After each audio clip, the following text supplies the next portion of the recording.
He's a billionaire investor and entrepreneur. At the age of 16, he dropped out of high school, but went on to start his own youth culture magazine. He now owns Virgin Group with holdings in over 200 companies in over 30 countries. He's a personal inspiration of mine and millions of other entrepreneurs. He is Richard Branson, and this is my take on his top 5 secrets to success.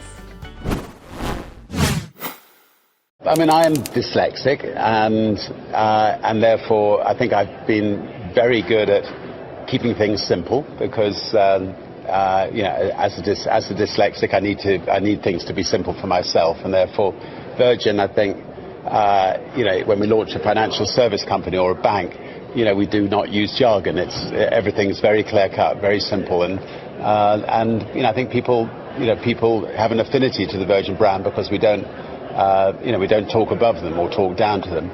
I think the most important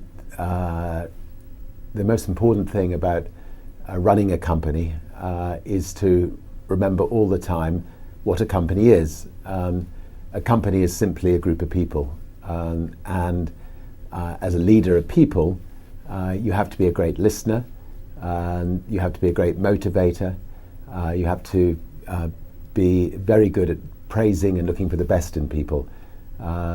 People are no different from flowers. If you water flowers, they flourish. If you praise people, they flourish, and that's a critical attribute of a leader. I don't actually think that the stereotype of a business person treading all over people to get to the top, generally speaking, works. I think if you treat people well, people will come back and come back for more. And it's a very small world. I actually think that the best way of becoming a successful business leader is dealing with people fairly and well, and like to think that's how we run Virgin. Yeah, when we launched Virgin Atlantic 30 years ago, the New York Times did a review, and they did some market research, and they said, first of all, with a name like Virgin, it's not going to go the whole way. But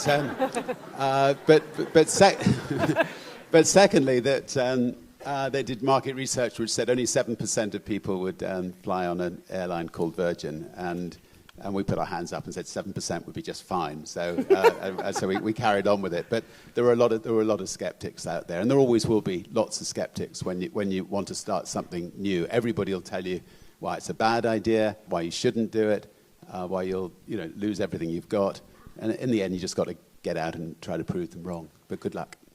I think the word business, it becomes a business, but what you're doing is you're painting a picture. You're trying to create something to make a difference to other people's lives. You have a blank canvas, and you're filling in every little bit of that canvas to get every single little detail right.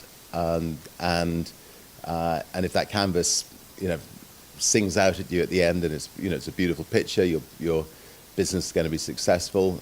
If bits of the canvas are not quite right, your business may fail. So if you set out to change people's lives, you've got to get every single little detail right. You've got to make sure that the people that you're working with 100% believe in what you're trying to do, and you've got to make sure that what you're trying to do is worthwhile spending your time on, and at the end of the day, you want to be sure that that the people's lives you've affected, you've really you've affected them and benefited them, and if you get all that right, hopefully you'll be able to pay the bills at the end of the year.